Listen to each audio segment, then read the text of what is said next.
Hello, my dear. My dear Libra.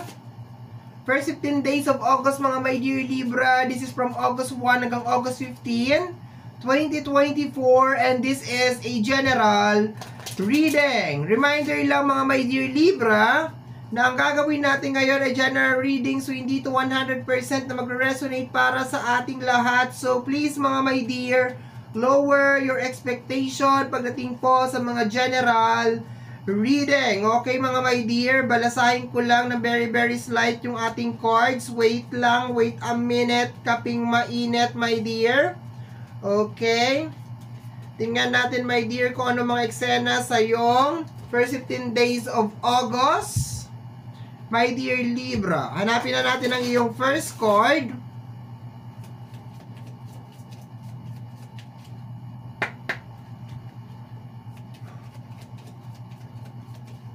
Okay. The Six of Flowers, energy ng success, achievement, my dear. Okay, so sa card na to, my dear, nakukuha ko na meron kang dapat ipag-celebrate sa first 15 days, my dear, of August. Okay? Next card na kasama niya is the Two of Wands. Okay? So, Two of Wands or the Two of Flowers is related sa energy ng making decision. Okay? So, kung lately, my dear Libra, hindi ka makapag-desisyon, medyo magulo ang iyong kaisipan, sinasabi sa card na to, my dear, na first 15 days of August, makakagawa ka na ng desisyon. Magkakaroon na ng clarity, my dear. Okay? Next energy,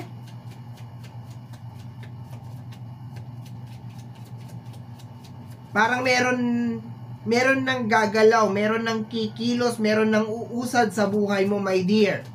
Okay, next is the King of Hearts or the King of Cups. Okay, related sa mga ine-expect mo, my dear. Nakukuha ko dito, my dear, na meron ka mga ine-expect na parating na sa'yo, my dear, very soon. Okay? Okay, related kay Five of Diamonds, which is Five of Pentacles, related sa energy ng pera. May problema sa usapin ng pinansyal. Siguro for the longest period of time, my dear, may blockage yung usapin ng pinansyal. Okay, yun ang nakukuha ko dito. Posibleng matagal mo nang dinadasal, my dear, na magkaroon ng kaayusan, my dear, yung usapin ng pinansyal. Okay?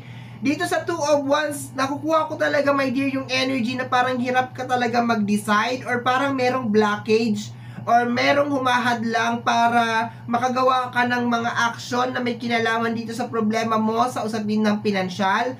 Pero kino-confirm lamang, my dear, ng apat na cards na nasa table natin ngayon, my dear, na meron kang dapat ipag-celebrate, my dear, sa first 15 days of August kasi finally, meron nang gagalaw sa usapin ng pinansyal.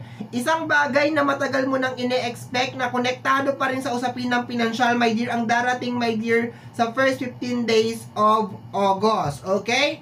Next message, my dear. Next energy. My dear Libra. Eto daw. We have here the Queen of Hearts. Okay? So, I think parang may collaboration dito, my dear, sa energy ni King of Hearts and the Queen of Hearts, okay? So, posibleng meron din collaboration dito, my dear. Baka merong tutulong sa'yo, my dear, na masolusyonan mo tong problema talaga sa usapin ng pinansyal. Posibleng pinagtutulungan na ninyo ngayon to kasi itong King of Hearts and the Queen of Hearts, my dear, this is a form of relationship, okay? So, kung lately din, my dear, parang hindi nagkakasundo sa loob ng relationship, nag-aaway-away o sa loob ng pamilya, iba yung atake, my dear, ng first 15 days of August kasi may harmony na energy dito, merong pagkakaisa na nangyayari sa usapin ng pinansyal. Kung sakasakali naman, my dear, posible na meron din dumating na tao sa iyo, my dear, sa first 15 days of August para tulungan ka dito sa problema ng usapin ng pinansyal, which is the Five of Diamonds. Gitnang-gitna talaga siya, my dear. Okay? So, next energy. My dear Libra. Okay, what is this? We have here the Two of Hearts, okay? So, kino-confirm nito, my dear, na meron niyang parating na isang tao na posibleng maging susi din or maging katuwang mo, just in case wala kang katuwang related dito sa usapin ng problema, sa usapin ng pinansyal, meron daw parating na tao sa buhay mo, okay? Lalaki to, my dear, okay? Lalaki siya, okay? Posibleng meron siyang energy ng water sign, Cancer, Scorpio, and Pisces, okay? So, next energy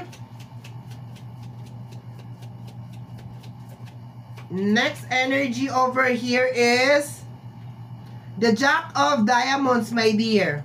Okay, the Jack of Diamonds, okay? So, madiskarte to, my dear, sa usapin ng pinansyal. Magaling siya sa usapin ng pinansyal, my dear. Very business-minded yung energy nitong tao na to. Posibleng ang tinutukoy dito, my dear, is yung parating na tao sa buhay mo, which is lalaki siya, my dear, hindi siya babae. Okay? And very business-minded siya, posibleng businessman siya, my dear. Nakukuha ko rin dito, my dear. May gusto akong sabihin, nasa dulo ng dila ko, my dear, na wala. Okay, wait lang. Parang gusto niya makipag-collaborate sa'yo, my dear. Okay, yun na nakukuha ko. Energy of the Joker. Okay? Or magician to. Or manifesting na energy. Okay, so meron nangyayari sa loob ng pinansyal, my dear. Okay, meron nangyayari sa loob ng pinansyal, my dear Libra. We have here the Nine of Sword or the Nine of Speed. Okay, yung stress, yung pressure sa loob ng pinansyal. Ayan na, my dear, dahan-dahan ng naayos. Okay, merong mga tao na gusto kang tulungan. Okay, maganda yung teamwork sa loob ng relationship. May pagkakasundo sa loob ng pamilya. Posibleng meron din magkabate sa loob ng pamilya. Okay, itong parating, my dear, na tao sa'yo is very business-minded siya na klase ng tao. Okay, very interested talaga siya, my dear, sa'yo. Gusto niyang, hindi ko ba, kasi heart hindi ko ba alam kung may gusto siya sa'yo, pero pakiramdam ko ang magiging connection ninyong dalawa is more on parang business. Okay?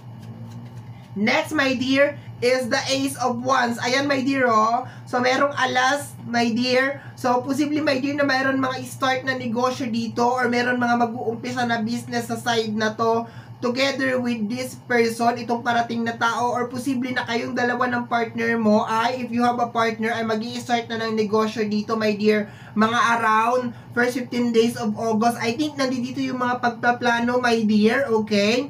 Sa first 15 days of August, baka papasok kayo sa panibagong business, okay? Good energy, my dear, sa usapin ng love, okay? Kasi pagkakasundo yung energy, okay? Very harmonious yung energy ng first 15 days, my dear, para sa inyo mga my dear Libra. Sa energy ng love, it really doesn't matter kung relationship man yan, my dear, or family, friends, very harmonious talaga. Maraming mga taong gustong sumuport sa'yo, my dear. Maraming mga taong naniniwala sa kakayanan mo. So, napakaganda, my dear, nung energy.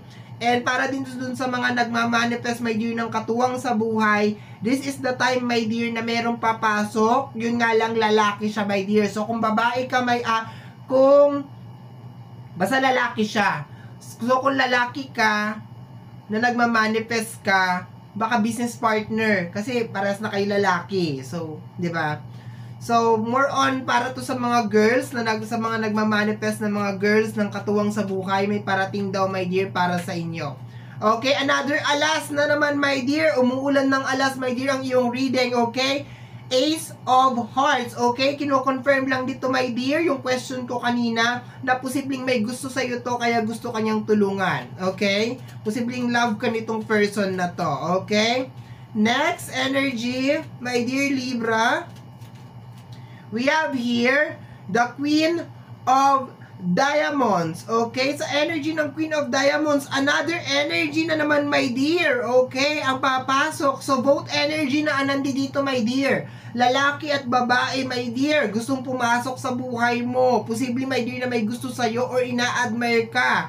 Willing na tulungan ka, my dear, sa problema mo sa usapin ng pinansyal.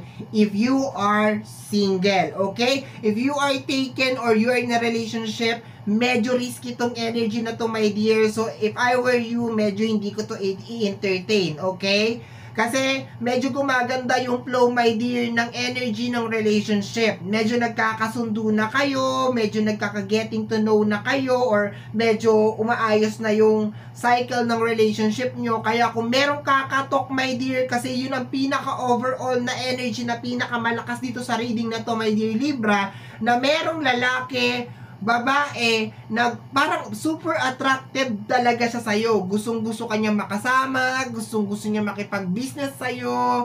Yun ang nakukuha ko dito na energy. Ulitin ko, if you are actually in a relationship, mag-iingat ako dito, my dear. Baka kasi ito maging dahilan kung bakit masira ang inyong relationship. Okay? Especially kung meron kang seloso or selosa na partner. Okay, we have here the 6 of Diamonds, related sa naman sa usapin ng financial, my dear. Bago matapos, my dear, ang first 15 days of August, or mga around 15 or 14, meron ka na naman panibagong blessing, my dear, na marireceive. Pera ito, my dear, okay? Unexpected money, okay? Or posible din naman, my dear, na unexpected na travel, okay? Baka magta-travel kayo, baka isasama ka nitong tao na to, okay? Pero once again, kung meron kang partner, umiwas ka dito sa ganitong energy kasi posibleng makasira to ng relasyon nyo. Okay?